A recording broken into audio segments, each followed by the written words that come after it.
Pagi, selamat siang, selamat malam. Selamat datang di modul video penulisan bab 2. Saya ucapkan selamat dengan menonton video ini. Anda berarti telah menyelesaikan bab 1 Anda dengan baik. Bab 2 merupakan bagian yang penting dalam karya ilmiah. Bagian ini berisi landasan teori, kemudian kajian teori, dan riset-riset yang sudah dilakukan oleh orang lain. Banyak orang yang bilang atau mengatakan berarti bab 2 itu berisi kutipan-kutipan.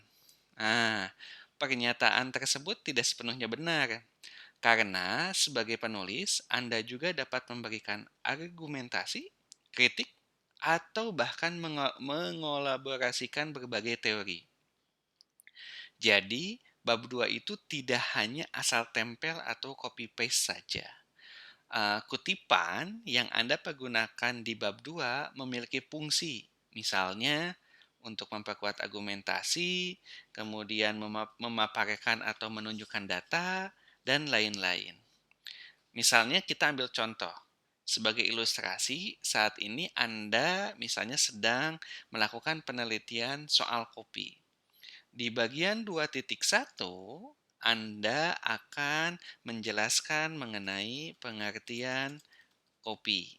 Nah, sebelum Anda menulis, pastinya Anda sudah membaca, sudah melihat video, berdiskusi dengan para ahli misalnya, atau membaca jurnal, membaca buku mengenai berbagai referensi mengenai kopi. Nah, kalau saya boleh menyarankan, sebelum Anda menempelkan sumber atau misalnya menempelkan atau mengambil atau menuliskan referensi dari orang, Anda juga bisa menuliskan ide, pendapat, atau kata-kata Anda terlebih dahulu. Misalnya setelah subbab. Sebagai contoh, Anda bisa menulis misalnya seperti ini. Kopi Kopi merupakan produk pertanian yang memengaruhi ekonomi, budaya, hingga politik. Nah, ini adalah kata-kata Anda. Argumentasi atau kata-kata ini perlu diperkuat oleh sebuah kutipan. Seperti apa sih? Nah, tadi saya bilang bahwa sebelum Anda menulis bab 2, pastinya Anda sudah mengumpulkan referensi atau membaca berbagai referensi. Sebagai ilustrasi, misalnya Anda akan memasukkan karya dari Latifah dan Savitri ini sebagai salah satu sumber referensi yang akan Anda pergunakan. Nah, ketika Anda lihat, ternyata Anda hanya akan mengambil sebagian kecil dari naskah yang ditulis oleh kedua orang ini. Misalnya, ini sudah ditandai, Anda melihat bahwa, oh, kata-kata ini dapat dijadikan sebagai argumentasi. Nah, setelah Anda mengetahui bagian mana yang akan Anda kutip, Anda pindahkan teks ini ke teks Anda. Oke, Anda pindahkan ke sini, kemudian Anda pindahkan teksnya seperti ini.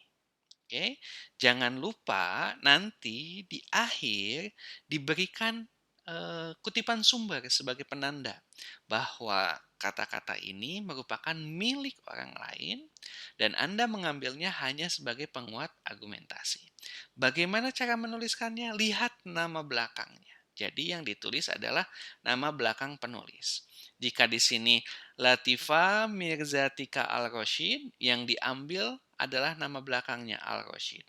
Sawitri Komarayanti, berarti yang diambilnya nama Komarayantinya. Kalau ada dua penulis seperti ini, bagaimana?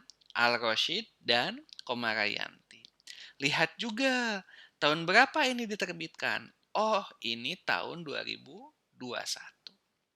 Dan jika ada halaman, lihat di bawahnya. Ini halaman berapa? Oh, 24. Oke. Nah, sumber-sumber tersebut yang dimasukkan ke dalam kurung sebagai penanda. Tadi kita lihat ada namanya Al-Rosyid, Rashid. Kemudian karena ini dua penulis, ditulis satu lagi misalnya Komarayanti di sini. Komarayanti tahun berapa diterbitkan? Tahun 2021. Halamannya halaman berapa? Teks yang Anda kutip tersebut itu hadir. Halaman 24. Setelahnya Anda bisa lihat di sini ini nama belakang, kemudian di sini adalah tanda koma, ini tahun terbitnya naskah dan memakai tanda titik dua, kemudian di sini ada halaman tempat teks tersebut terbit. Setelahnya Anda menuliskan lagi kata-kata Anda misalnya bla bla bla bla bla seperti ini. Nah, yang paling penting ketika Anda mengutip, cantumkan tanda kurungnya ini. Oke. Nah, dengan hal ini Anda akan terhindar dari tindakan plagiarisme. Itu yang perlu dihindari oleh Anda sebagai penulis. Oke. Setelah Anda mengetahui apa sih itu kutipan, pada video selanjutnya Anda akan mempelajari bagaimana sih teknik pengutip itu. Oke, jadi ada yang disebut sebagai teknik kutipan langsung, ada yang disebut sebagai teknik kutipan tidak langsung. Bagaimana cara membuatnya? Bagaimana cara menggunakannya? Sampai jumpa di video berikutnya.